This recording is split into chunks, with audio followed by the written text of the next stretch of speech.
जूही ने रोली से रूही की बचाई जान। तभी रूही और जूही ने मिलकर सभी के सामने दादी, रोली और सोनी का किया पर्दाफाश। तभी नहार भी हुआ अपने पैरों पर खड़ा और गुस्से में आकर दादी, रोली और सोनी को धक्के मारकर निकाल दिया घर से बाहर। जी हां दोस्तों, अब ऐसे में जब जूही रूही का भूत बनकर रोली से सच उगलवाने की कोशिश करती है लेकिन नाकाम हो जाती है, तभी आधी रात को रूही अपने कमरे से बाहर निकलती है क्योंकि उसने जूही को घर में इधर उधर घूमते हुए देख लिया था। रूही जूही को ढूंढने लगती है लेकिन वो कहीं नजर नहीं आती क्योंकि जूही अपने कमरे में चली जाती है। तभी अचानक पीछे से रोली आती है और रूही के सिर पर जोर से डंडा मारती है। रूही वहीं गिरकर बेहोश हो जाती है। जैसे ही रोली रूही के चेहरे को ध्यान से देखती है, उसकी आंखें फटी की फटी रह जाती है क्योंकि उसे तो यकीन था कि रूही मर चुकी है और जो कुछ हो रहा था वो सब भूत का काम है। अब जबकि रूही को जिंदा और बेहोश देखती है तो वो एक खतरनाक चाल चलती है। रोली कुछ गुंडों को फोन करके घर बुलाती है और कहती है, मेरे घर में एक औरत बेहोश पड़ी है, उसे चुपचाप ले जाना है, इसके लिए मैं तुम्हें बहुत पैसे दूंगी। पैसों के लालच में गुंडे गोइंका हाउस आ जाते हैं। रोली उन्हें रूही के पास ले जाती है और कहती है इसी औरत को सबकी नजरों से छुपा कर ले जाना है। तभी वे गुंडे रोली के साथ मिलकर एक प्लान बनाते हैं। तभी वे गुंडे रूही को एक कपड़े में लपेटते हैं और ले जाने लगते हैं। दूसरी तरफ जूही जब रूही का भूत बनकर रोली को डरा रही थी, तब रोली ने घबराकर जूही के हाथ पर कांच फेंका था जिससे उसका हाथ घायल हो गया था। जूही अपने हाथ पर दवा लगाकर पट्टी बांध रही थी। तभी उसकी नजर उन गुंडों पर पड़ती है जो किसी को उठाकर ले जा रहे होते हैं। जूही जोर जोर से चोर चोर चिल्लाने लगती है। शोर सुनकर पूरे घर की लाइट जल जाती है और सभी सदस्य बाहर आ जाते हैं। गुंडे घबराकर रूही को छोड़कर भागने लगते हैं।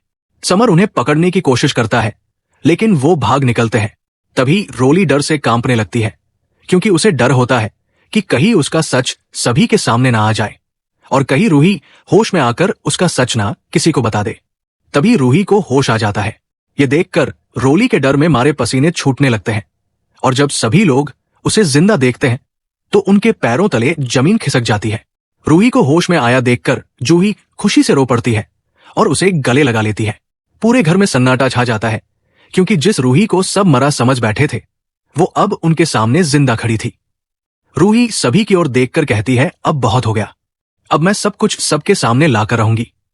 रूही जोर से चिल्लाकर कहती है, इस रोली ने मेरी कार की ब्रेक फेल करवाई थी ताकि मेरा और नहार जी का एक्सीडेंट हो जाए और हम दोनों की जान चली जाए और दादी, छोटी मम्मी यानी सोनी ने मिलकर समर और जूही के बीच फर्जी तलाक के पेपर बनवाए ताकि इन्हें अलग किया जा सके। ये सुनकर सब हैरान रह जाते हैं। दादी, रोली और सोनी की सच्चाई सामने आ जाती है। समर बिना देरी किए फोन उठाता है और पुलिस को कॉल करता है, इंस्पेक्टर साहब आप तुरंत गोइंका हाउस आइए, हमें तीनों को गिरफ्तार कराना है। तभी कुछ देर में पुलिस आ जाती है और इंस्पेक्टर गंभीरता से कहता है, अगर ये सब सच है तो इन्हें कड़ी से कड़ी सजा मिलेगी। तभी रोली रूही के पैरों में गिर जाती है और कहती है, माफ कर दे बहन, गलती हो गई। सोनी और दादी भी हाथ जोड़कर माफी मांगती है लेकिन इस बार रूही की आंखों में आंसू नहीं सिर सकती है। वो कहती है, अब बहुत हो गया, माफी अब शब्दों से नहीं मिलेगी, माफी अब कानून देगा। पुलिस तीनों को गिरफ्तार करके ले जाती है। नहार ये सब देख रहा होता है। रूही की हिम्मत और सच्चाई देखकर उसके शरीर में फिर से जान आ जाती है। वो धीरे धीरे उठता है और अपने पैरों पर खड़ा हो जाता है। सभी हैरानी से उसे देखते हैं। नहार आगे बढ़कर रूही को गले लगा लेता है। समर और जूही भी पास आते हैं और अब चारों मिलकर एक बार फिर एकजुट हो जाते हैं। लेकिन कहानी यही खत्म नहीं होती। जूही की आंखों में सवाल है और रूही की आंखों में दर्द, क्योंकि उसका बच्चा अब भी उससे दूर है। रूही कहती है, अब मेरा अगला मकसद है अपने बेटे रूहान को पाना।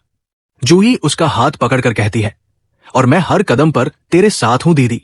तो दोस्तों, अगर आप चाहते हैं कि रूही और नहार को रूहान मिल जाए तो इस वीडियो को लाइक करें, चैनल को सब्सक्राइब करें और कमेंट करें।